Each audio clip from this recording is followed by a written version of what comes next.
Hello everyone, and welcome to the live stream. I hope that you're all doing good tonight.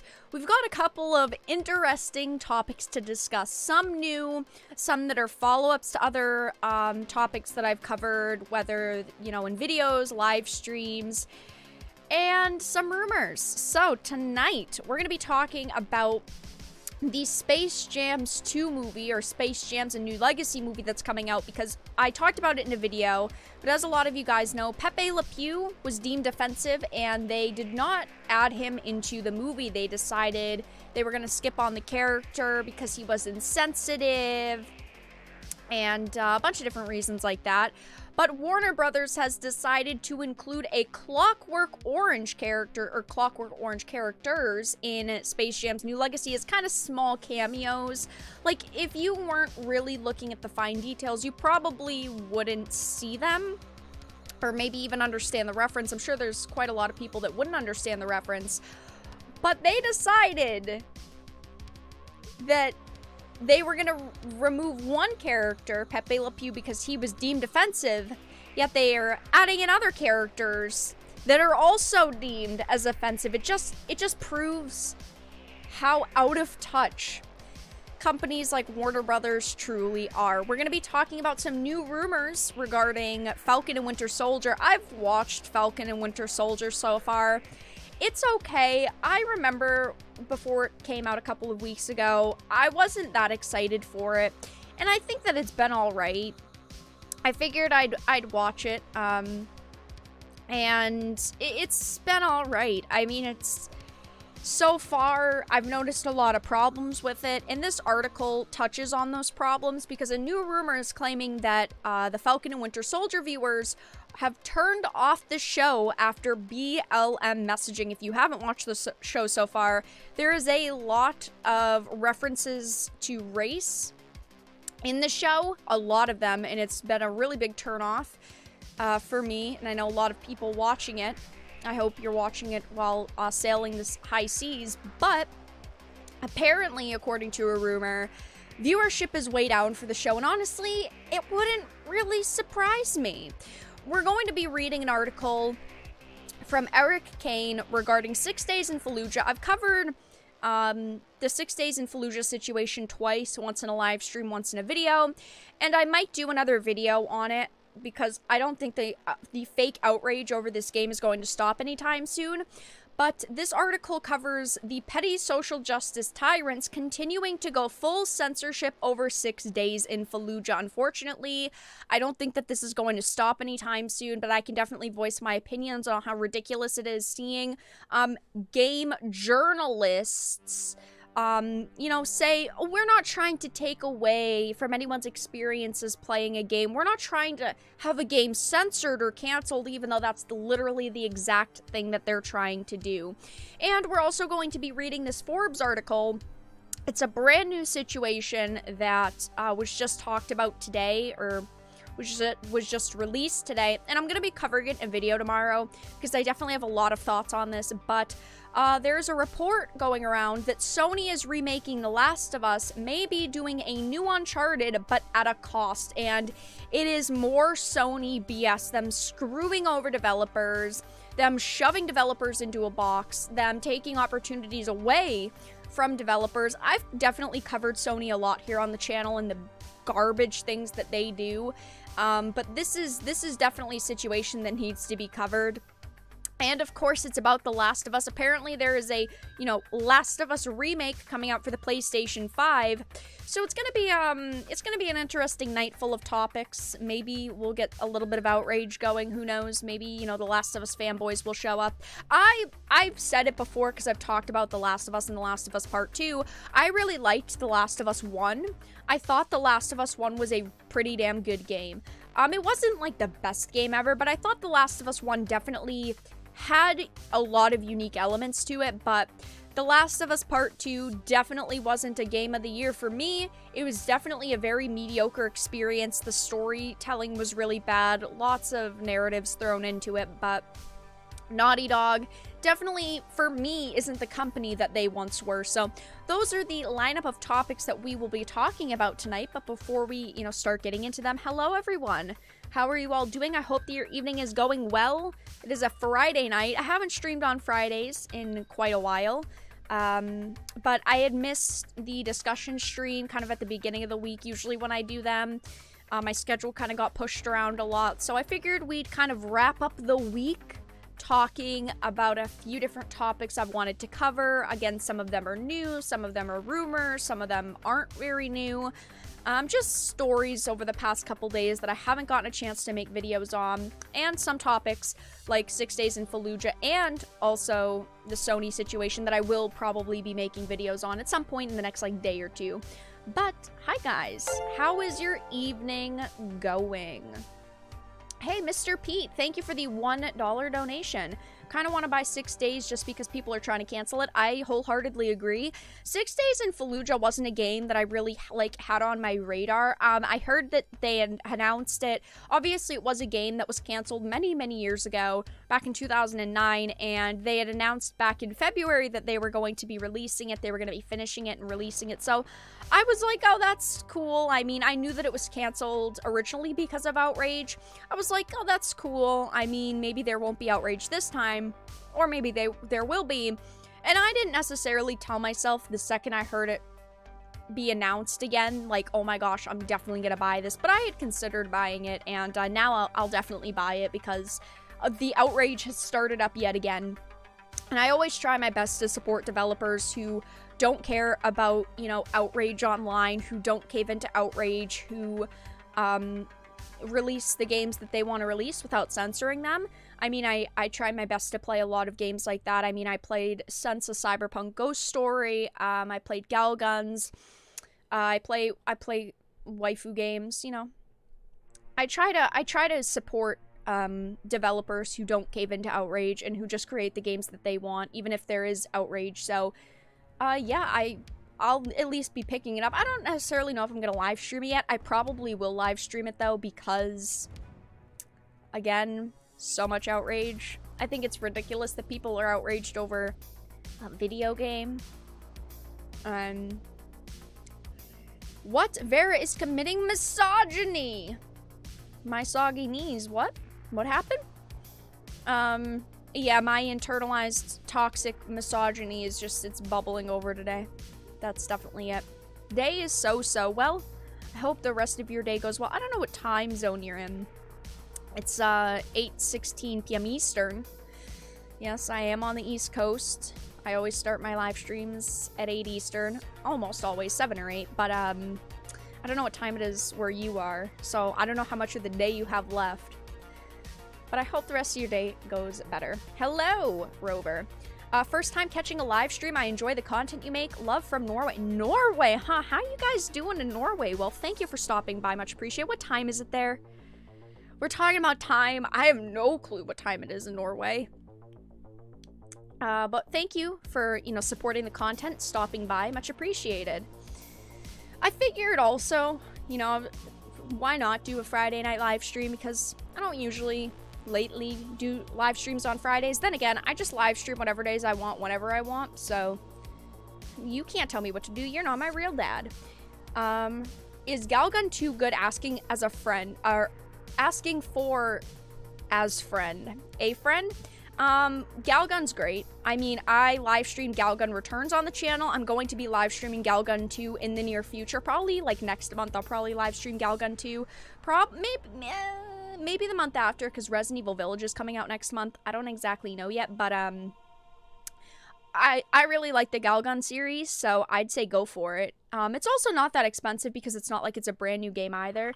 How much is Galgun 2? I think it's just $30, which I guess depending on where you are, conversions and stuff. Galgun 2 is $20. Galgun Returns is $50, but that came out last month. Galgun Double Piece is $9, and then Galgun 2 is $20. Not bad. Definitely not bad.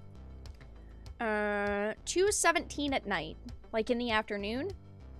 At night? You mean 2:17 a.m.? 2 o'clock at night. Oh, gotcha. Interesting. Oh, never mind. Norway is not nearby. Why do I feel like Norway is close to where I live?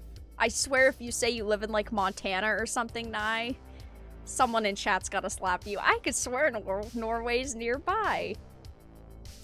I mean, honestly, wouldn't surprise me if someone said that. I hold higher expectations for you guys. A Clockwork Orange is a great family movie despite the ultra violence and rape. Ah, yes. A good old sit down and eat some popcorn with the family movie. Gets you right in the feels every time. Happy Friday. It is Friday. I hope it's happy for people. Why didn't the America's Army game get canceled back in mid-2000s? The thing is that there's not outrage over literally I don't want to say 90%. I'd say like 85% of military games. But yet there's specific situations where there's tons of outrage, like 6 Days in Fallujah was canceled back in 2009 because of Fox outrage. You know, people are trying to get it canceled again now.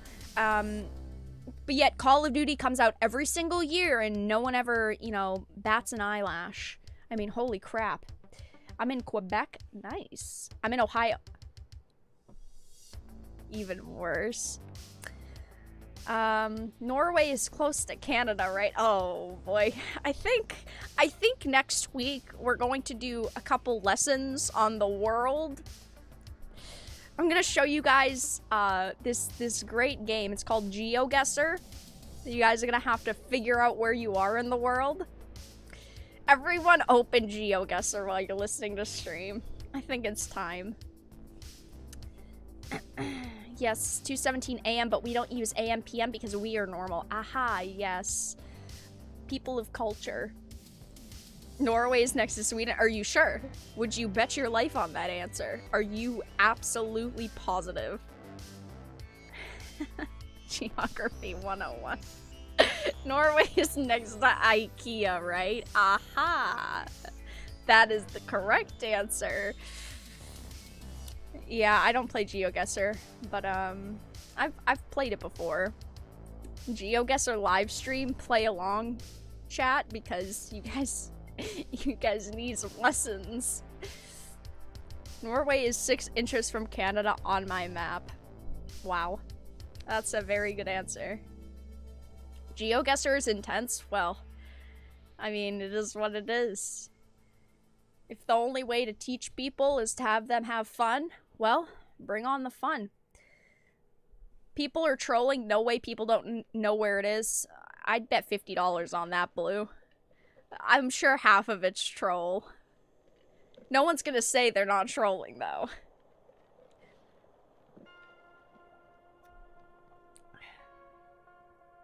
Vera, everything is within walking distance if you have the time. Yeah, and don't die. Norway is next to Asgard. Oh boy. What a good answer. What a good answer. All right, you guys. So let's get started on the first topic of the evening. This one's going to be relatively quick just because I've already covered the situation with Pepe Le Pew in the past. So if you want to go and watch that video, it is up on the channel. I talked about not only Pepe Le Pew outrage, but also Lola Bunny outrage. I think that it's absolutely ridiculous that people are deeming, you know, fictional skunks and fictional rabbits to be offensive. I think that that's absolutely ridiculous. I don't know why you'd get outraged over a character like that. But after Pepe Le Pew has been deemed offensive, Warner Brothers includes a Clockwork Orange characters in Space Jam's A New Legacy. This genuinely proves just how out of touch companies are, because they're removing a character for being offensive, for potentially triggering people, yet they're also allowing other characters to make small cameos that, I mean, I would say there would be much more outrage over being in the movie. So this past weekend, Warner Brothers released the first official trailer for Space Jam: A New Legacy, the sequel to the original Space Jam starring Michael Jordan, to a rather mixed reception from fans. I feel like this is a movie that's, I don't want to say it's going to do bad, but I have a feeling like it's not going to do as well as they were hoping. We see tons of companies right now jumping on nostalgia. They are jumping at any franchise they can to get people nostalgic, to make money, whether it's on a streaming service or the movie theaters or by DVD, whatever sales. We see tons of companies jumping on franchises to get that nostalgia train going. And I don't know why, but I have a feeling this movie is going to be met with mediocre reviews and not as much nostalgia as they're hoping. I could be wrong. But it says, while the trailer for the upcoming movie is serviceable in a move that has been regarded as both bold and questionable by fans, keen-eyed viewers have noticed that it features a rather unusual cameo in the form of characters from Stanley Kubrick's critically acclaimed A Clockwork Orange, making a courtside appearance next to a number of Warner IPs. I've always heard people be pretty mixed on A Clockwork Orange. I mean, I really like Stanley Kubrick, so that's where my opinions lay with it. I'm not sitting here being outraged over everything that's in a movie, but we know there are plenty of people out there who get outraged about literally everything online. They see one thing, triggered. Gotta censor it, gotta remove it, gotta cancel it. It says, that's right, the droogs from A Clockwork Orange can be seen in the new trailer for Malcolm D. Lee's new Space Jam movie at around the 2:22-minute mark. When considered how the droogs commit a plethora of crimes in Stanley Kubrick's cult classic, including acts of ultra-violence and even rape, their inclusion is, to say the least, controversial. We don't know how many times they're going to appear. We don't know if it's literally just this one shot. We don't know if it's going to be very quick. We don't know how long this scene actually is going to be in the movie, so it's hard to judge how many appearances they'll be making, since I'm sure in this scene there's going to be multiple shots and whatnot, and multiple different angles you're going to see.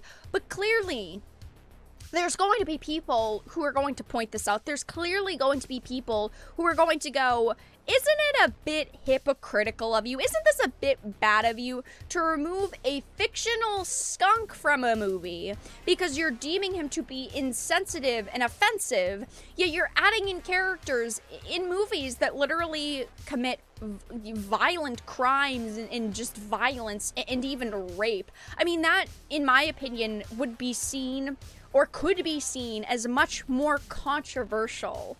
Again, though, I don't care. Like, they're just characters. They're fictional characters to me. I'm not sitting here getting, sensitive. I'm not a sensitive Sally. But we know how people are on the internet. I'm not talking about you guys. I'm talking about the people that literally nitpick at everything, that get offended over literally everything. But it says, now it is already bad enough that Space Jam: A New Legacy features a cameo of the droogs, since this is supposed to be a kids movie.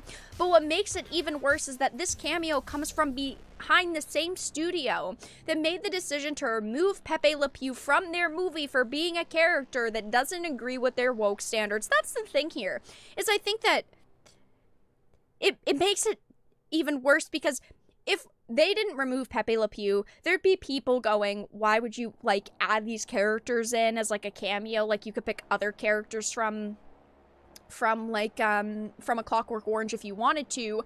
But the fact that they removed Pepe Le Pew because they said he's offensive and he could be harmful and he promotes harmful stereotypes, or not harmful stereotypes, but he could promote harmful, I guess. They removed him for potentially being offensive to people, is the best way to put it. Yet they're adding in these characters. I mean, they could have just given Pepe Le Pew a 30-second cameo, like they're probably doing for these characters. How could they expect that to go well? You've got people that are upset with you for removing Pepe Le Pew, because a lot of us think that it's absolutely fucking stupid, but yet you're adding in these cameos. So it says, despite being a founding member of the Toon Squad in the original Space Jam and having filmed the scene in July 2019 that involved him and actress Gracie Santo, Pepe Le Pew was removed from the final cut of the film after Malcolm D. Lee took over from original director Terrence Nance, due to the same issues that found the cartoon skunk in the sights of cancel culture earlier this year. Cutting Pepe Le Pew from the new Space Jam, but deciding to feature the Droogs, even for a small cameo, only goes to show just how out of touch both Warner Brothers and Lee are. Exactly, I mean, that's what I said. It's very out of touch to do this. I mean, do they expect people to take them seriously? Because I personally think that all these companies are a joke. I think that Hollywood's kind of a joke at this point. But, did they expect people to take them seriously after they removed a fictional skunk, yet added in these characters? It just shows how out of touch they are, how much they don't really care about the bullshit that they're, you know, spouting. They're talking about not wanting to be offensive to people, wanting to be inclusive, you know. They don't want to bother anyone by this fictional skunk being added to the movie. Yet they're adding in characters who do much worse things like violence and commit rape. I mean, I just think that this whole cancel culture thing, I've talked about it in plenty of videos, but I think it's absolutely ridiculous because we're talking about fictional characters in a fictional world doing fictional things. Skunks don't talk. Skunks don't play sports. I mean, how many times do you have to explain it to these Looney Tunes on social media? It says, to be fair, the trailer goes for Ready Player One levels of pop culture cameos and references, featuring appearances from a number of other Warner Brothers properties, including Hanna-Barbera characters, Flintstones, Scooby-Doo, Iron Giant, King Kong. And it says the big difference here, however, that the other characters featured in the new trailer for Space Jams are also from kid-friendly properties. Stanley Kubrick's A Clockwork Orange, maybe many things, but a kid-friendly movie is not one of them. Ah, come on, lighten up, grab some popcorn. You know, sit around the campfire with your kids, your neighbors, your friends, and watch A Clockwork Orange. I mean, I absolutely think that this level of cancel culture, canceling fictional characters is ridiculous. Again, I'm not a sensitive Sally. It doesn't matter to me if this small cameo happens, but it matters to me that these companies are showing their pure hypocrisy, showing their true colors, because they're trying to virtue signal, saying, oh my gosh, this fictional skunk could be offensive to people. We have to remove him from the movie. He's very offensive, yet they're adding in small cameos, but cameos nonetheless, to this film of what I would argue, and a lot of people would argue, to be even worse characters because they do commit violent crimes and also things like rape. So that's all that I really had to discuss on it. If you want to see my, take on the Lola Bunny situation and also more in depth about the Pepe Le Pew situation, I did talk about it like 2 or 3 weeks ago when the situation originally happened, but we will move on to the next topic in just a minute. Pepe Le Pew is 71 years old. Yup. But no, we have to cancel him. Oh my gosh, a fictional skunk. Let me check chat. Hey, Pete, they should remove them all at this point and just create new ones. None of these iconic characters deserve this fate. I agree. I've talked about it before, but I mean, the thing is we know why they're doing it. It's because they're iconic characters. It's because they want that attention on movies. That's why they keep reviving these franchises and completely switching them up, adding all this woke BS to them, because they know it'll make them money. I mean, if you see Batman in theaters, or you hear about a new Batman movie coming out, you're gonna want to see it. Whether you're watching it, on a streaming service, or you're watching it on DVD, or you're watching it in the movie theaters, it's because it's Batman. I mean, it's just nostalgia for a lot of people, so they think by resurrecting these iconic characters and franchises with them, it's gonna get them views, but I mean, people are really starting to see through their BS. Warner Brothers, all of them. Hollywood in general. Skunks' lives matter too. My issue is the hypocrisy. I agree, for me it's the hypocrisy. That's a giant issue here, because if they just added this small cameo in, I'd be like, okay, that's cool. I mean, it doesn't matter to me. I'm sure there'd be people outraged about it online. But they remove Pepe Le Pew, yet they continue to do other things that people could see as even worse. Ridiculous. That's why I'm rewatching South Park on HBO, just so they know what people want. That's the thing, is that they don't care. They don't... They care that they're getting views, but at the same time, they're not going to create, like, more of that type of content just because people are watching it in a way, because it doesn't fall under their standards. It's a weird situation, because it's like they see, yeah, people are watching it, but at the same time, they're not creating more content that people are watching because they're deeming it as offensive. I hope you guys understand what I mean by that. It's a very complex issue. Ban Pepe because he's French, not because he is a womanizer. No, I dislike Batman. Well, see, no, that's the problem. Ban Hammer. Hey, Batman's cool. I mean, at least to me. I like Batsy. I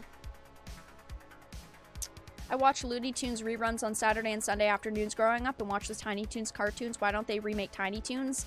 Let's not give them any ideas. We don't want them to remake amazing things or good things or even okay things, because then they completely butcher them. We don't want that. No. They've gotten out of hand with the remakes, though, and the reviving franchises. I'm over it.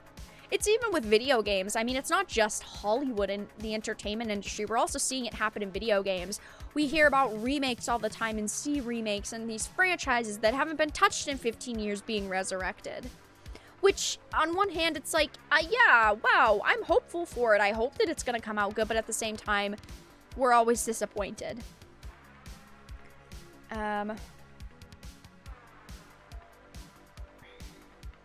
Read the book. Books are always better. Yes, books are always better. All right, let's move on to the next topic of the evening. Now, I've watched Falcon and Winter Soldier so far. I'm gonna try not to give too many spoilers in this video. In this live stream, there are gonna be a couple probably of spoilers here because it's talking about the references to the comments made in the show. But Falcon and Winter Soldier has been okay. It's definitely got a lot of action, which I do really like, but at the same time, maybe it's just the way that this show is laid out. I wasn't necessarily excited for it because it's like Falcon, Winter Soldier. It's an okay combination, it seemed like, but it didn't really captivate me. The idea wasn't amazing to me. But a new rumor is claiming that Falcon and Winter Soldier viewers turned off the show after BLM messaging. I've watched the show, like I said, and there are a lot of references to race. And I wouldn't say they're all woke comments, because there have been some comments in the show that I'm sure people that are woke would be like, why would you put that in your show? That's ridiculous. But there's definitely way more woke comments in it than not woke comments. But it says a relatively new rumor claims that viewers for the recently released Falcon and the Winter Soldier Disney Plus turned it off after the show featured a Black Lives Matter messaging. This rumor comes from YouTuber Overlord DVD. Please keep in mind this is a rumor. This is not confirmed. We do not know the official numbers. We do not know if this is 100% legitimate, though. I'd be interested in, of course, seeing the real numbers. We're never going to, probably. I would like to think that this is more true than false, that there are a lot of people that got sick of this messaging and stopped watching the show, because it's very in your face. It's very prominent. So it says Overlord DVD claims that a source communicated to him that the tune out timestamp for the second episode of the Falcon and Winter Soldier revealed viewers stopped watching the show before the episode ended. As explained by Overlord DVD, TOTS is logged on Disney Plus happens whenever a viewer stops watching a particular movie or television episode, and it's useful to the bean counters at Disney Plus to know when they lose a particular viewer, because this can give them valuable data about how the show is doing and what that viewer thinks about it. This sounds pretty standard, that they collect that information when you log off, when you're clicking around, when you're not watching it all, when you're abandoning a show, so that they can hopefully continue to make like better content, or content that viewers think is better. He goes on to state, this source claims that around 5 p.m. on Saturday across the board, the timeout tune stamp numbers for the second episode of The Falcon and the Winter Soldier went crazy with people, turning the show off in droves, all at around the same part of the show within seconds of each other. Overlord DVD then quotes his source as to what the cause could be for all these viewers tuning out at the same time. The source says, my jaw hit the floor. I couldn't believe what I was seeing. All this turned out was the cop scene, where it clearly shows they were ready to pull their guns on a black guy who was arguing with a white guy, and it's clear that this was the message. Yeah, I mean, the message was pretty blatant at this part of the show. Again, there are lots of small comments made in the show about race. You know, one of the kids says to Falcon, wow, you're, you know, the Black Falcon, and Falcon goes, what, am I the Black Falcon because I'm black? And the kid goes, yeah, and he turns around and goes, what are you, the black kid? I mean, tomb hidden. Hello? Where is that coming from? Oh, it's coming from this tab. It is. Hold on one second, guys. I have to shut this off. Ads, can you go away? Thanks. I had to mute the tab. But clearly there's a lot of references to race in this. Just like the comment I just said, he goes, what are you, the black kid? I mean, there's just a lot of small jabs in this show. But continuing on, it says, the YouTuber then states, so in other words, Disney felt like sticking a Black Lives Matter message smack dab in the middle of the Falcon and Winter Soldier episode 2, and what do you know, apparently fans who are sick to death of bad news and tragic headlines decided they had enough and turned off the episode. This isn't very surprising for me, at least, and I'm sure a lot of people did actually click off on this, because when you're watching entertainment, when you're watching a movie or a TV show, you're doing it as a form of escapism. You want to be withdrawn from your worries. You just want to enjoy your time watching a movie, you know, watching a TV show. You want to enjoy it. And when you have these references constantly thrown in your face, it definitely ruins that escapism. I definitely understand that. I definitely get that. But scrolling down, it says, Overlord DVD then claims, according to his source, that over the course of Friday and Saturday, a full 79.9% of people that were tuning in stopped watching at that point in the story. We don't know if this is real. I don't know if this is real. I haven't seen any evidence towards it. It's just a rumor at this point. That's a very high number. That's a very high number. I do believe that a lot of people probably did click off at that point, but I don't know if I necessarily believe a whole almost 80% of people stopped watching within seconds of each other at that point. That seems like a pretty big number. But scrolling down, it says that number would apparently increase over the next few days as well.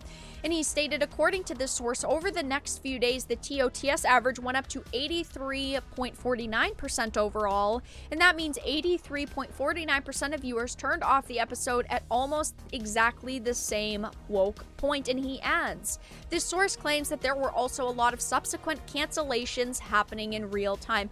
I bet that a lot of people did see this and go, this is stupid. I don't want to hear this in my entertainment. Why do you have to throw this in my face? I'm sure there are people who are upset by it. I mean, let me ask chat, if you guys watched it, did you click off?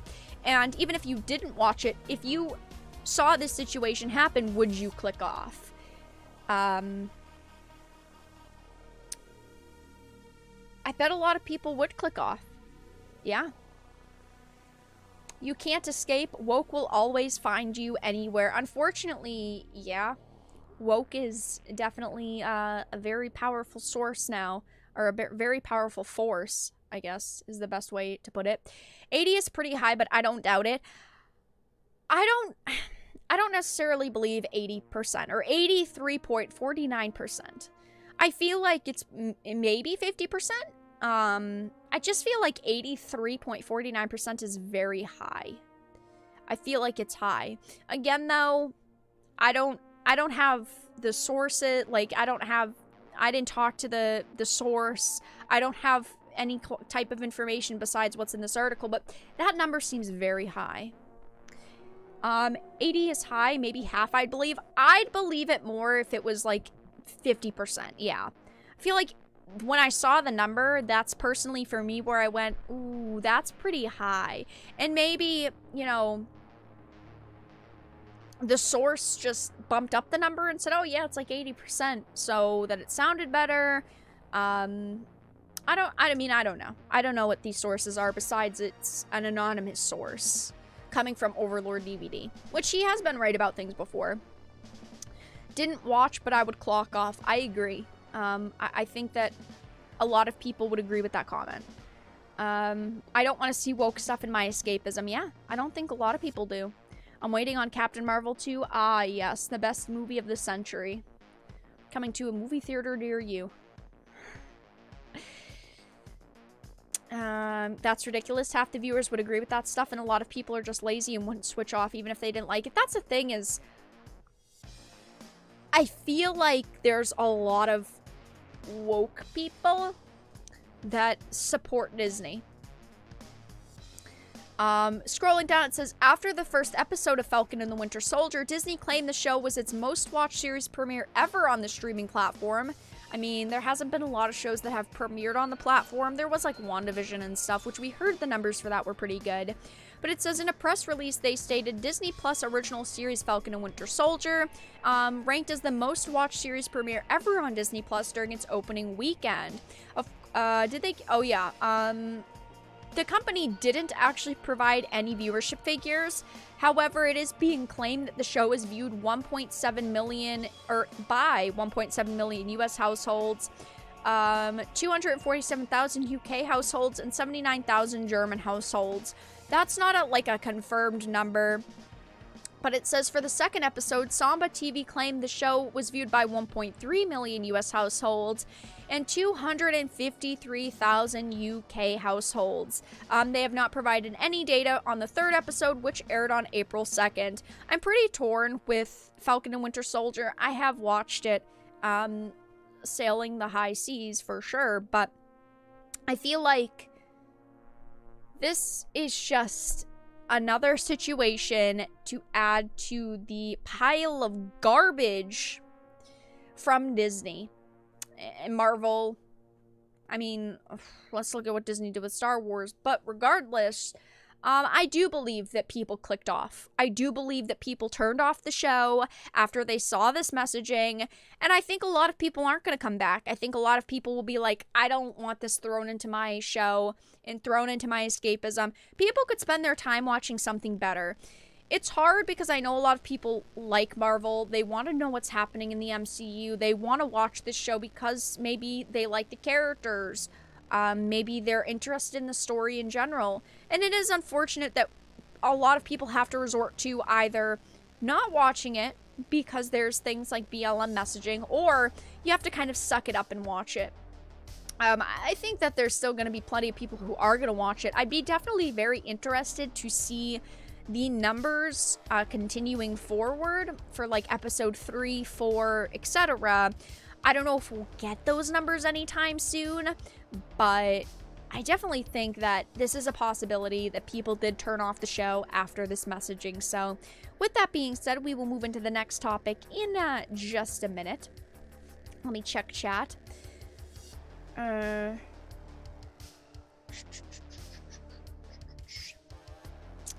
tolerated Wanda but had high hopes for Falcon. I had no hopes for Loki at this, or I have no hopes for Loki at this moment. I wouldn't be surprised if a female Loki is his sidekick and becomes the hero or gets her own show. Ooh. I'm not gonna give you any spoilers, but no comment. I remember hearing about this. Let me just say let me just say, back in March 2020, there were some Loki TV show set pictures that leaked. I'm just gonna say that. I'm not gonna tell you anything from there. I gave you the date. I hope that Loki will be good. I don't want them to keep ruining characters and keep ruining shows and putting out shit content. Do I think that it's going to be good? Probably not, but I would like it to be good. I would like them to put the effort into telling stories that people want to hear and people want to watch. I wanted to like these shows so much. I agree. I mean, looking at WandaVision, I really wanted to like it, and I thought it was okay. I just felt like it was missing a lot. They didn't pull the trigger with references or with bringing in other characters like Doctor Strange. They didn't do it. They really should have. They didn't even bring it really a villain in. I mean, they brought Agatha in. I mean, come on. Like, they needed to pull the trigger and they didn't. It was okay. That's the direction we are going in for sure. Mark my words. Well, I'm not gonna say anything. It's not here or there. But Google it. Really quickly, you guys, if you're enjoying the live stream, please make sure to give it a like. If you're not, give it a dislike. I appreciate your support either way. If you are enjoying the stream, consider donating via Streamlabs for just $1. A notification will pop up. $3 or more. Text-to-speech activates. $20 or more. Special notification pops up. Consider supporting. Make sure you're subscribed to the channel still, because YouTube's been hard suppressing my channel. Holy fucking balls. YouTube has been really suppressing my channel lately. Join our Discord too. Follow me on social media. I already said donate. Donate. You know, yeah. Best ways to support the channel by doing literally everything. Vera, who's your favorite superhero? I mean, female or male or both. It's rough. It's between... can I pick DC and then Marvel? Because I don't want to have to choose. DC would be Batman. Marvel would be... It'd be Thor. My favorite villains in DC would be... Ooh, I actually don't know who would be DC. Marvel, I don't know. It's rough because, like, you know, Loki, he's a good guy, then he's a bad guy, then he's a good guy, but then he's a bad guy. He's more of a bad guy than a good guy, so I'll pick Loki. I'm ranked 23 on Outriders. I have not played any Outriders since the last Outriders live stream. I will be streaming some Outriders this weekend. I'm kind of honestly not really looking forward to it. I hope that the game gets better. I hope Outriders gets better. I praise the Lord that it gets better. Not impressed right now. If 6 Days is released, it will be a huge success. I think that it will be released. I think the developers knew that there was going to be outrage over it again, and I think that they wouldn't have tried to re-release it if they weren't prepared for that. Join Odyssey, Vera. It's testing live streaming now.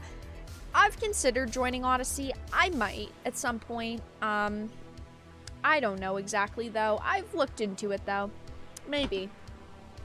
Loki! Oh, Loki's amazing. No love for The Boys. The Boys is good. There are just so many. A person can't be expected to have a favorite. Yeah, that's rough. You can't do that to me, okay? You can't break my little delicate flower heart that I have. I like the question. You like the question, but you asked the question? Loki's an anti-hero? Yeah, but, I mean... Yeah. The thing with Loki is that he's a flip-flopper. But yeah, I'd say he's an anti-hero. He's great. Most of the time. Vera, why are you so obsessed with Doctor Strange stunt casting in WandaVision? Because it would have made the show so much better, and it would have actually brought in a hero that's going to matter. It would have made it so much better. They needed to pull the trigger. If it wasn't Doctor Strange, it needed to be like a Thor. It needed to be like a magic user. It needed to be someone who could, I don't want to say take on Wanda, because that's the thing, is like they're trying to prop Wanda up, but at the same time they needed to pull the trigger and bring a big name into WandaVision, and they didn't. They needed to. We know that Doctor Strange, the Multiverse of Madness, yeah, that's what it's called, is going to be a big part of Wanda's story. They should have done it. They needed to do something more with WandaVision. They needed to pull the trigger and bring in a big character, and they had to be a magic user. So who would it be? It'd be Doctor Strange. They could have tried to, like, bring in Thor, but Thor's doing other stuff right now. They could have brought in Loki, I guess, but again, Loki's... Otherverse Loki is busy, so... I disagree. I think that Doctor Strange would have been really good, because we know that Doctor Strange is a big part of Wanda's story going forward. I think that would have been very good. Marvel and DC are dead. Anime is the thing now.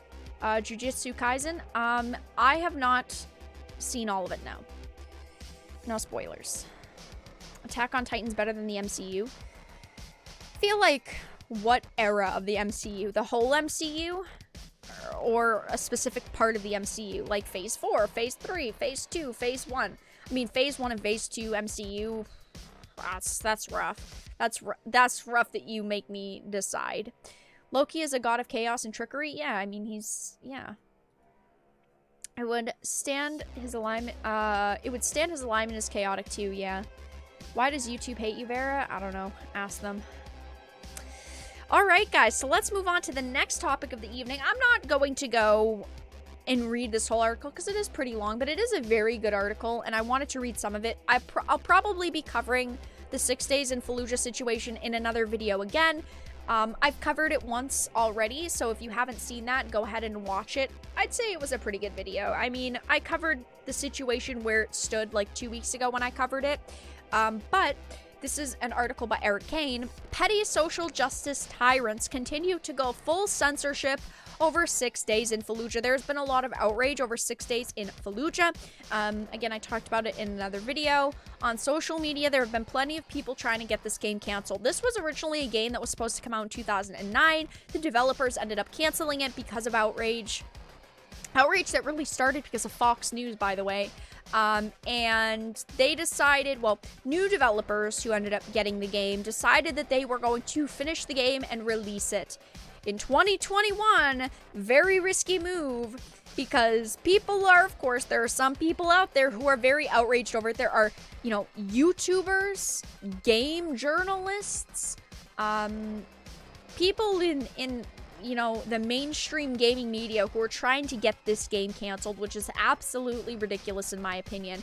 We're talking about a game that isn't any worse than a game like a Call of Duty. These people, year after year, see a new Call of Duty come out. They don't complain. They don't, they don't blink an eye. They don't care that a new Call of Duty is coming out yet when a game like this is coming out, which is very similar to a Call of Duty and even better than a Call of Duty, which we'll talk about. They're freaking out. They're like, oh my gosh, we have to get it canceled, censor it, ban it, anything. So it says, would you like to watch 3 people who agree about everything have a debate about a controversial video game? Yeah, that doesn't sound particularly interesting to me either. It really doesn't. You'd think that when you have multiple people in a conversation, someone would have an opinion that would be slightly different than everyone else's, but no. This is a situation where we see 3 people just basically circle jerking, being like, oh my gosh, you're so right. The second person going, oh my gosh, that's it, all right, you hit the nail on the head. The third person going, yes, this is exactly it. You'd think that there'd be some kind, nope. No disagreement, no argument, no differentiating opinions here. So it says, and yet that's exactly what takes place in the below segment about the upcoming video game 6 Days in Fallujah. The hosts and guests all just sort of agree with one another and never actually discuss the potential downsides of censorship might have for artists, game developers, and society as a whole. I am very anti-censorship. I do not support censorship. I've talked about this plenty of times here on the channel.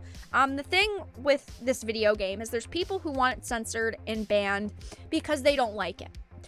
They just don't like this game. So they're trying to come up with every reason possible to get it banned, to get people to agree with them to get it banned or censored, or have platforms like PlayStation and Xbox and remove it, and Steam also, and ban it from their platforms.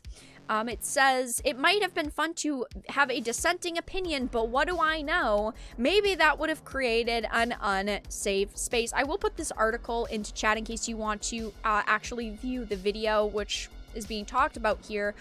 But you'd think when you're talking about journalists, they'd care about the industry that they're in. But instead, they're not caring at all about developers, what developers have gone through. They don't care about, you know, artists. They don't care about the fact that video games are art. No. They don't care about any of that. That how censorship could negatively affect the industry, they don't care. Because they only see it as, I want this game censored because I don't like it.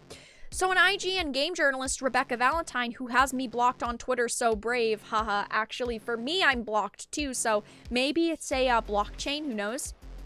It says, essentially just echoes whatever the other two guests say. In fact, Valentine doesn't take a stance at all when asked about what should happen to the game, claiming rather bafflingly that she doesn't have as much of a stake in the issue as so many others. We are talking about someone who calls themselves a game journalist. If someone is trying to get a game banned, you'd think that this person would have an opinion on it. You'd think that they'd care about how badly this could fuck up the industry. I talk about censorship a lot here on the channel, okay? I talk about censorship a lot because not a lot of other people do talk about censorship. I think that it's something that needs to be brought attention to much more than it is. I try to cover a lot of situations here on the channel.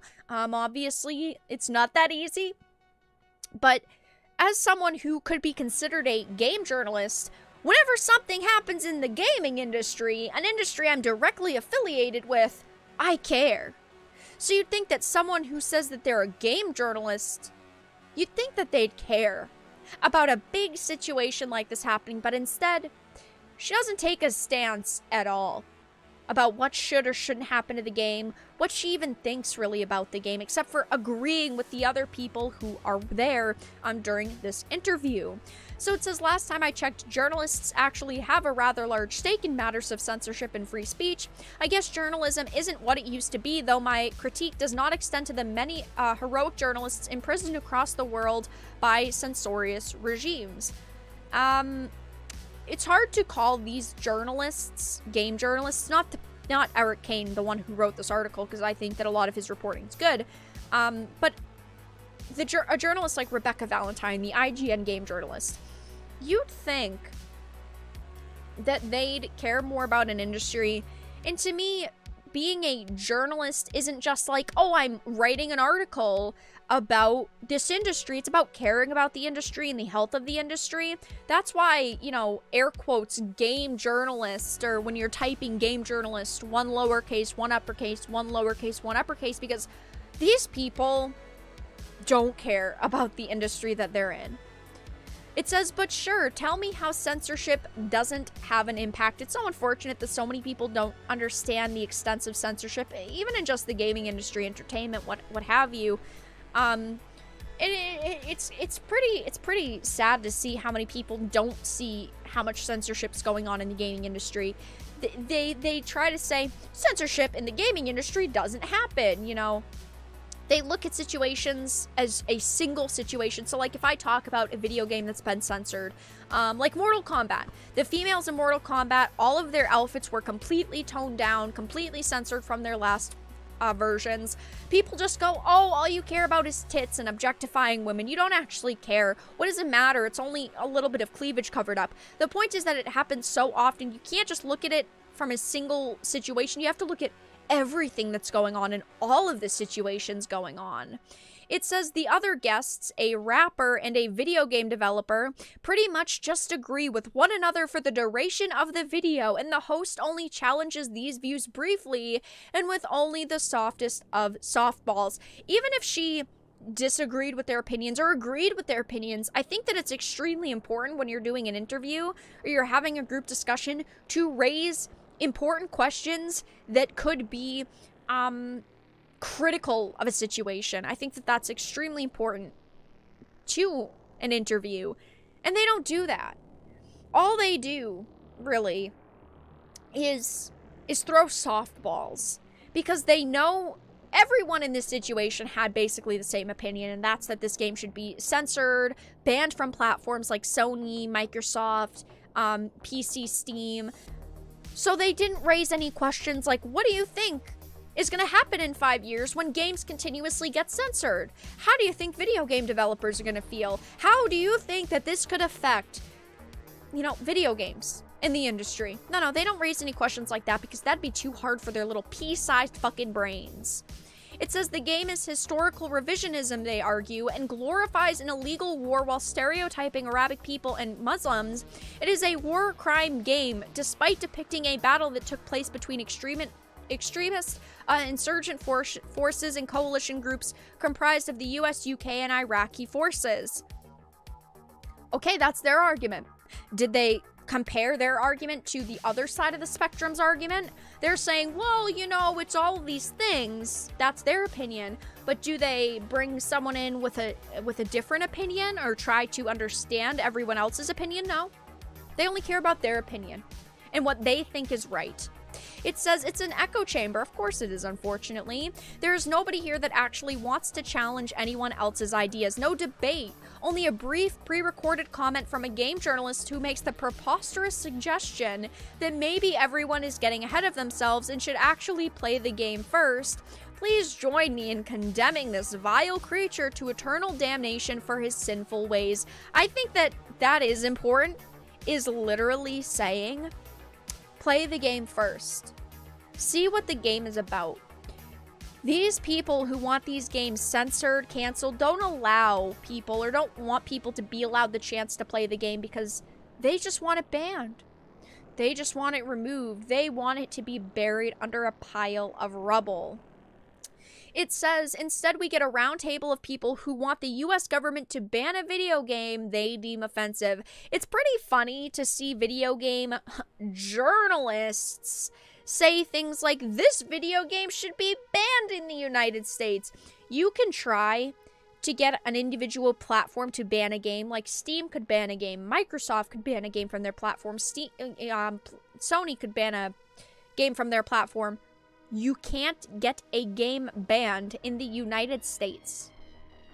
They are protected. Do these people who claim to be game journalists not know that? Because clearly they don't. There's so many people who have said things, even YouTubers, unfortunately, who have said things like they want this game banned. They think that this game is ridiculous, it's disgusting, it's grotesque, it should be banned. These people don't know that video games are protected. Okay. People justifiably upset by the Iraq war want the same government that bombed and invaded the country to have this kind of power over art. It's a chilling thought. Now, this video landed at the same time as a new petition from the CAIR, the Council on American Islamic Relations, urging Microsoft and Valve and Sony to drop 6 Days in Fallujah and not allow the game onto their platforms. There was actually, I talked about this in my last video about 6 Days in Fallujah, but there was a petition that was put online directed towards like President Joe Biden, urging him to ban this game. Yikes. We call on Microsoft, Sony, and Valve to ban their ban their platforms from hosting 6 Days in Fallujah, a murder simulator that will only normalize violence against Muslims in America and around the world. As I've talked about plenty of times, how about you show me a study that says video games cause violence in the real world, because there is no scientific link to real world violence in playing video games. There's not a correlation there. It's not there.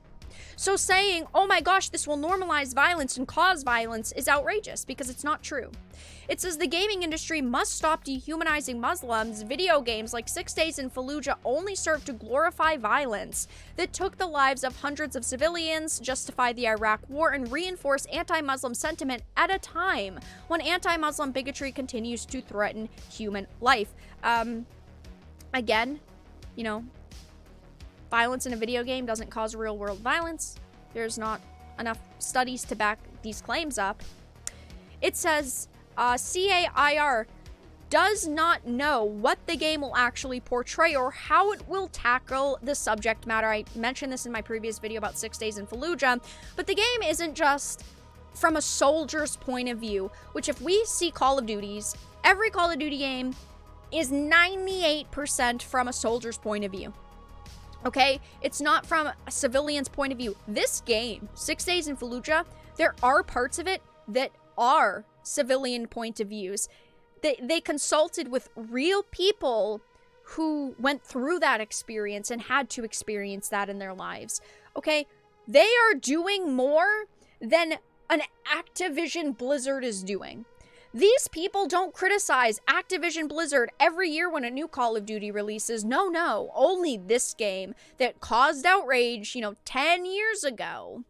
It says, and modern progressives eager to abandon all pretenses with regard to freedom of expression are eating it up. Unfortunately, this is a big situation because we do have people defending the game, people who are saying it shouldn't be banned, shouldn't be censored, and then we have people who are saying this game should be banned, should be censored. I mean, in my last video, I got pretty heated because there's literal YouTubers, like, defending the position of we should have this game banned. We shouldn't have this game banned. Sony shouldn't ban this game. Microsoft shouldn't ban this game. Valve shouldn't ban this game. When one game gets banned, more games get banned. When one game gets censored, more games get censored. You don't want an industry filled with games that are censored.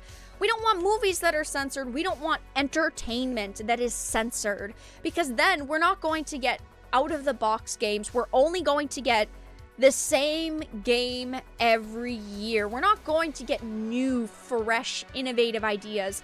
And that's dangerous. Because who wants to play the same game over and over? Okay?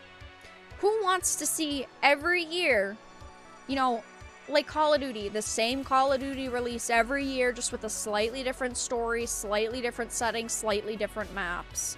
What happens when you only have one main franchise in every category? Shooters, you have Call of Duty. That's not what at least I want, and I know it's not what a lot of other people want.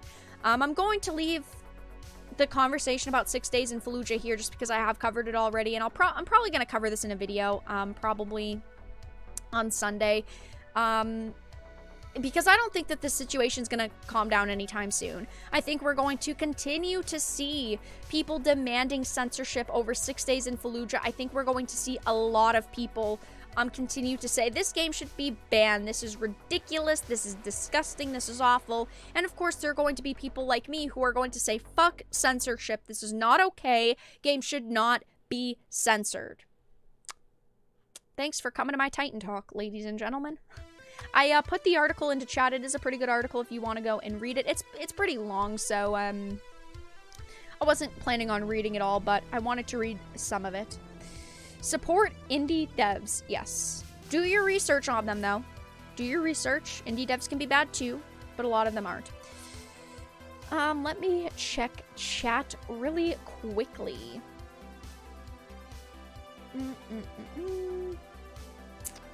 Let me check chat. Young, yeah. Yeah, I had mentioned that his tweet in my video about 6 Days in Fallujah, he had not, it sounds like, done his research on the topic. Because he clearly didn't understand that the game features multiple point of views and not just the point of view of a soldier. It also features the point of view of, like, a civilian. Clearly, he didn't do his research on the topic. And he was one of the people that was saying it was a disgusting game. You'd think that people in the gaming industry would care more about protecting the gaming industry, but apparently not. Apparently it's just me. It's pretty depressing. Guys, donate. Like the stream. Follow me on social media. The Dreamer Hey, donated $5. thank you for the $5 donation. Woke ideology is a corporate mind Wow, it virus worked. that shuts My down sad begging critical worked. Thank you, thank you. thinking and turns people into NPCs. That's very true. Thank you for the $5 donation, Dreamer. Much appreciated. Ay, ay, ay. My sad, pathetic. Well, I guess the donation was probably made before I started the... Guys, come on, everyone hates me. I'm the Lone Ranger in this industry. Donate support. Lol. These are not journalists, they are activists. Unfortunately, most game journalists are activists. If I ever encounter an SJW IRL, I'm mooting them. I'll bail you out of prison, I promise. A murder simulator? Yeah, they're calling it like a murder simulator. Have they never seen a Call of Duty game? Before you go, what's your playlist, huh? Oh, the music that's playing right now? I usually listen to White Bat Audio. His music is phenomenal. I'll put that into chat as well. Wait, we have one more topic.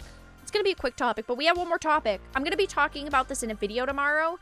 So if you want my full in-depth thoughts on this topic, stop by tomorrow because I'm gonna have multiple more examples of situations that Sony's pulled, more bullshit that Sony's pulled, but I wanted to briefly mention it in the stream, but again, I will be talking about it in the video tomorrow. Yeah, beggars. Come on, guys. Guys, YouTube's suppressing my channel. It's not a fucking lie, though. YouTube's been hard suppressing my channel. Like, holy shit. They've been completely holding back my videos. My videos aren't popping up in people's sub feeds. It's absolutely ridiculous. But, guys, come on. Click the donation button. Just $1. Consider, you know, becoming a Dark Titan via Patreon. Follow me on social media. Hit the notification bell. Join our Discord. Join the fight. Come on, guys. What are you, babies? Give the stream a like. Or don't. Give it a dislike. It's okay either way.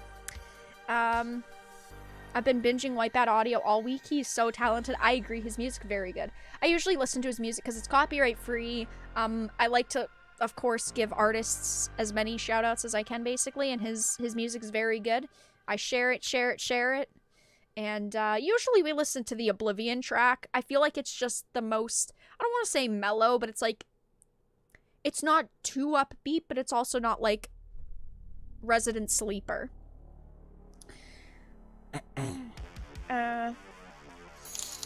So yeah, it's fun. Riker Carlson Hey, has just thank donated you. $20. Thank you for the $20 donation. Hey, my shilling is working. Come on, guys. I'm just a sad girl in this industry alone. I've got no one to back me up. Jason Schreier finally blocked me on Twitter today. This IGN game journalist has me blocked on Twitter. It's, I'm surprised Anita Sarkeesian, wait, let me check. Let me make sure. I'm surprised Anita Sarkeesian doesn't have me blocked yet. Okay, she doesn't. Shit. It's a sad life for a female panda out there like me. It's a very sad world. Okay. Alright, guys, so let's move into the final topic of the evening. Again, I'm going to do a video on this tomorrow, so I'm only going to skim this article really quickly. I just wanted to briefly bring it up, but there's a new report coming out about Sony. Now, I've talked about Sony a lot here on the channel. Sony was once a love of mine. I really liked PlayStation, Sony. Unfortunately, though, they kind of went to the dark side. They've been censoring games for many years. They've been forcing third-party developers to censor their games. They're very hypocritical. And Sony is remaking The Last of Us, maybe doing a new Uncharted, but at a cost. Now, I really liked the original Last of Us 1. I thought the Last of Us 1 was actually pretty good. Last of Us 2 is a very different beast. It's very different. Thank you for the $5. Hey, thank you for the $5 donation. Much appreciated. Thank you, thank you. Guys, come on. It's a hard life out there. Okay, I'll stop. I'm just joking. I'm joking. Don't cancel me. I liked The Last of Us Part 1. I thought The Last of Us 1 was actually a good game. The Last of Us Part 2, very different. We're not getting into that conversation. The Last of Us 2 is terrible. The story's bad. Graphically, it's okay. The characters are shitty. Don't get me started on The Last of Us Part 2 again. Last of Us Part 2, very bad. But The Last of Us Part 1 was actually a decent game. I thought that it was pretty innovative at the time. But they are now remaking it for the PlayStation 5, but at a cost. Are any of you surprised to hear that Sony's being a shitty company? Because honestly, I was like, oh, what's new? So it says, the big news items in the piece are twofold: that there will be a remake of the original Last of Us Part 1, and that a new Uncharted game may be coming in addition to the already announced Naughty Dog multiplayer title that everyone believes is Last of Us Part 2 Factions. Now, I just want to say this is a report. There's no 100% confirmation on this, but it does sound like there's going to be a remake of The Last of Us 1 for the PlayStation 5 specifically, and that there is a new Uncharted game that is potentially going to be created. It says the focus of the piece is now how Bend Studio, a rising star who made Days Gone, was almost borderline absorbed into Naughty Dog, working on a new Uncharted and the multiplayer game, and Days Gone, despite being profitable, does not appear to be getting a sequel from the team. So Sony had canned the sequel to Days Gone. I personally didn't play Days Gone. I watched the game. It looked pretty boring in my opinion. I never got the chance to play it. I will pick it up though at some point and try it out. I think it's like a $30 game now, maybe $25. But Days Gone just kind of looked mediocre to me. I didn't really get a chance to play it. I did watch a lot of it though. But basically, this studio isn't getting the sequel to their game. So that's already a problem right there, because they were initially told they were going to be getting a Days Gone sequel and Sony ripped it from them.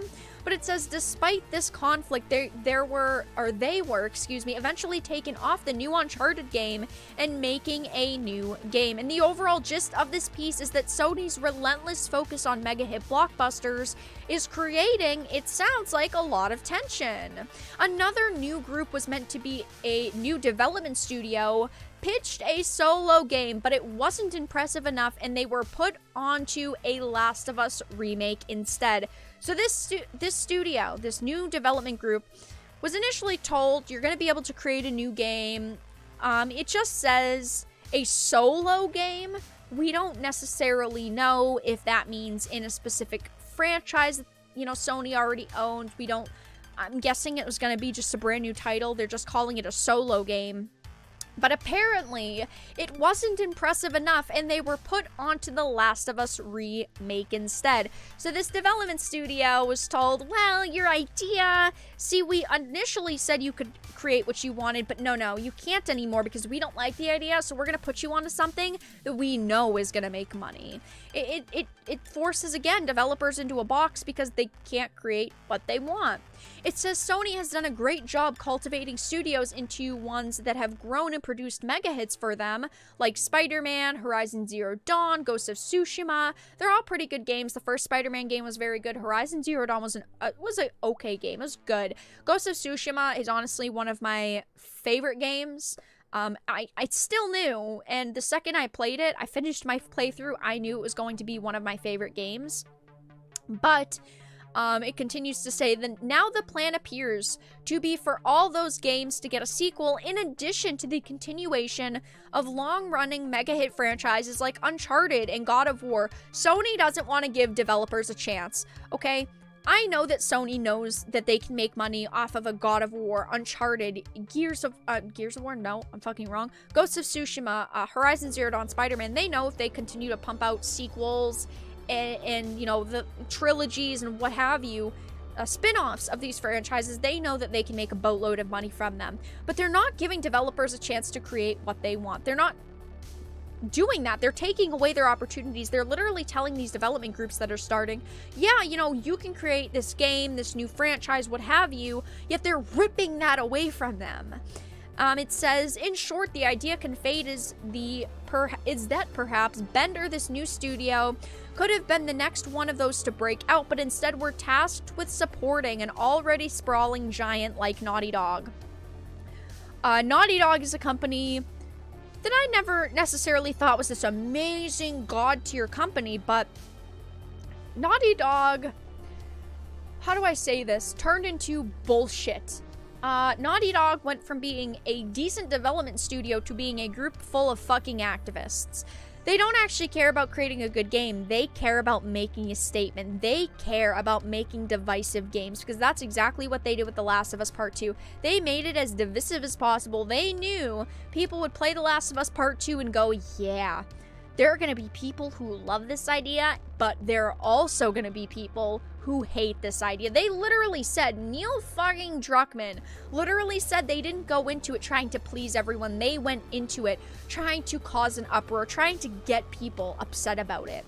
It says, I'm not quite sure how much to read into this. I mean, Sony has a pretty good track record of transforming smaller studios into Game of the Year contender producers, but it's hardly a guarantee every studio makes the same exact journey in the same exact way, and it seems these other studios may be taking a few detours or two. Again, it's Sony not allowing people in developer groups to create new franchises. I know that they want to make money. They know that they can sell a Ghost of Tsushima. They know they can sell a God of War.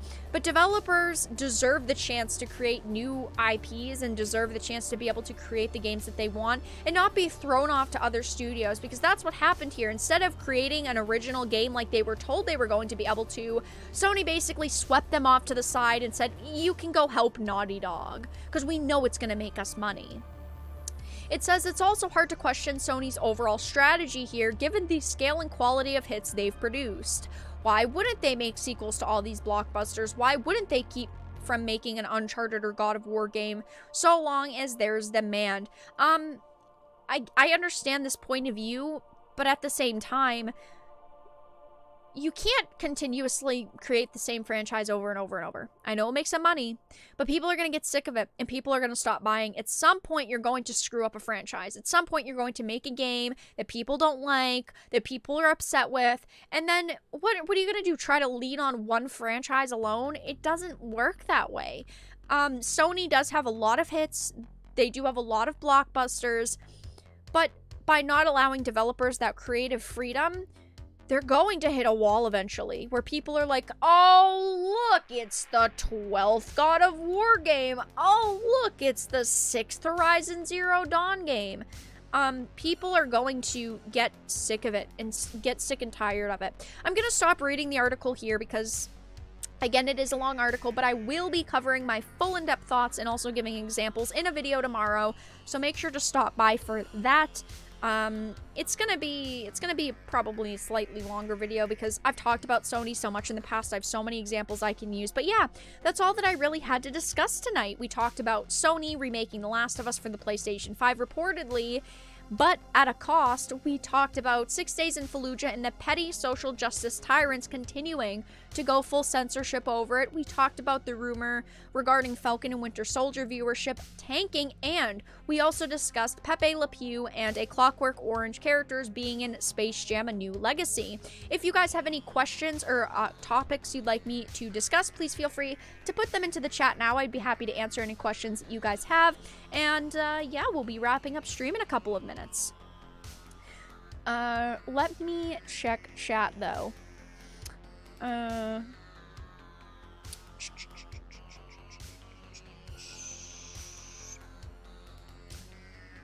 Why do you think Alana Pierce went to work for Sony Santa Monica? Probably because she wanted to be in... The thing is she probably wanted to work for a big company like Sony. I mean, let's be honest, if Sony approached me and said, hey, work for us, I think that anyone would be tempted and be like, oh, you know, what are they offering? What do they want me to do? I mean, obviously, like, I wouldn't take a position, but let's just look at people in general. I think a lot of people would love an opportunity to work for a company like Sony, especially when, you know, they're one of the most notable companies in the industry.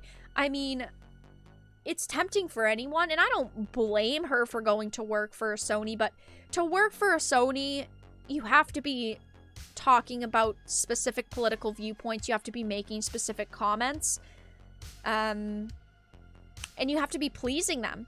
I mean, we know how Sony works. Sony, after moving their headquarters to California, they definitely changed. I mean, they've been changing for a long time, though.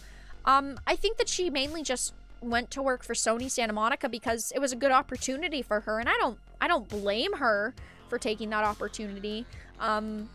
It's just a shame to see so many people think that these companies are gods and think that these companies don't do any bad or do any harm when clearly they are hurting the industry that we're all part of and that we all care about. Alana Pierce said she's been pursuing a career in video game writing for years. She achieved her dream. Good for her. Well, we don't know exactly what she's doing at Sony Santa Monica, but yeah, I mean, good for her. If that's really the position she wanted or the company that she wanted to work for, good for fucking her. That is great for her. Even if I don't like Sony and I would never go to work for Sony, I mean, you can't blame her for wanting to. We're talking about one of the biggest companies in the industry. Hi Vera, love your vids. Well, thank you for stopping by. Thank you for supporting. I do appreciate it. Thank you guys for your donations before, by the way. Dreamer, Riker. Oh no. My Streamlabs crashed. Thank you guys for your donations. Much appreciated.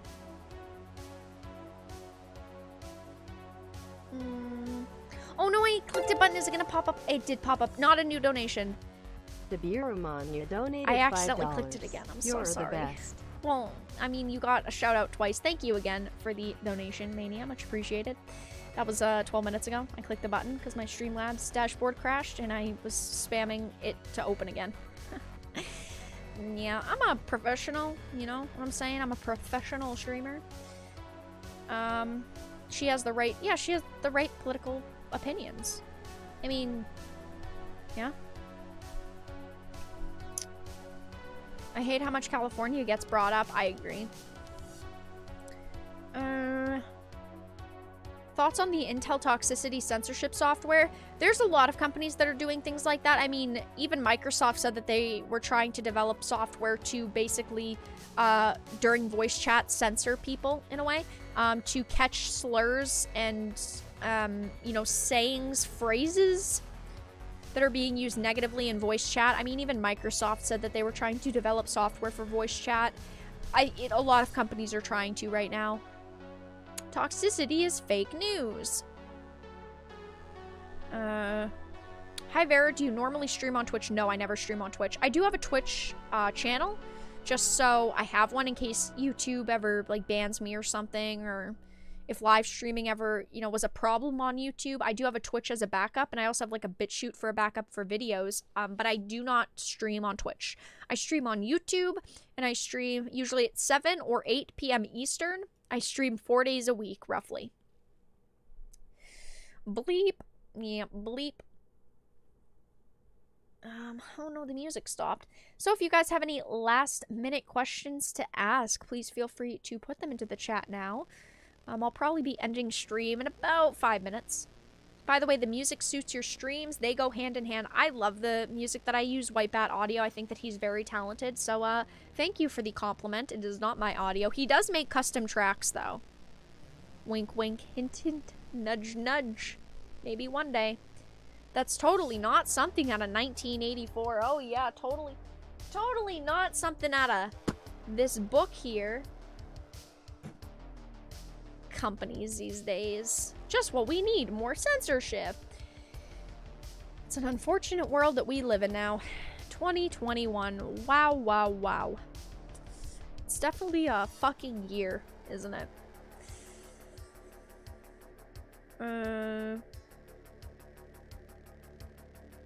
Don't sell out humanity for acceptance and a few dollars. I agree.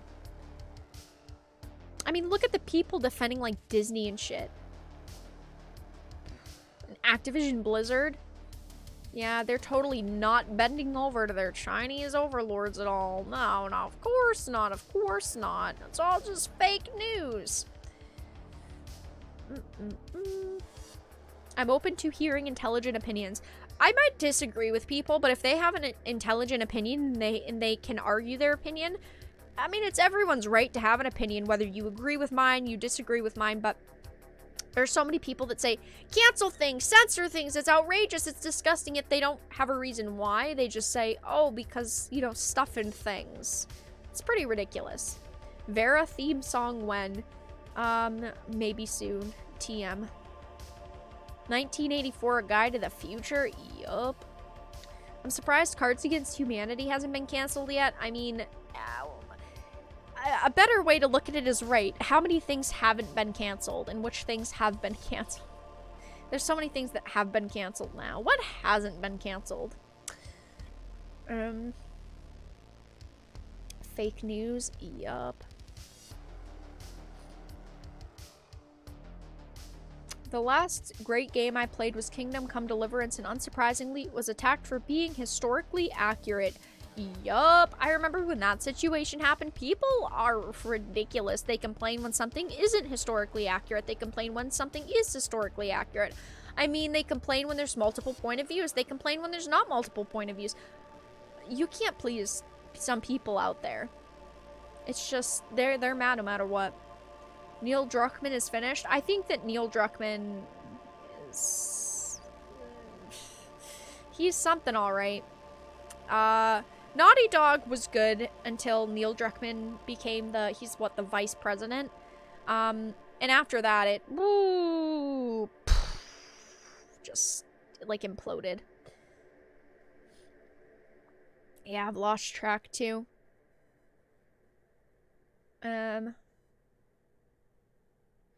Being open to intelligent arguments and thinking for yourself is so last century. See?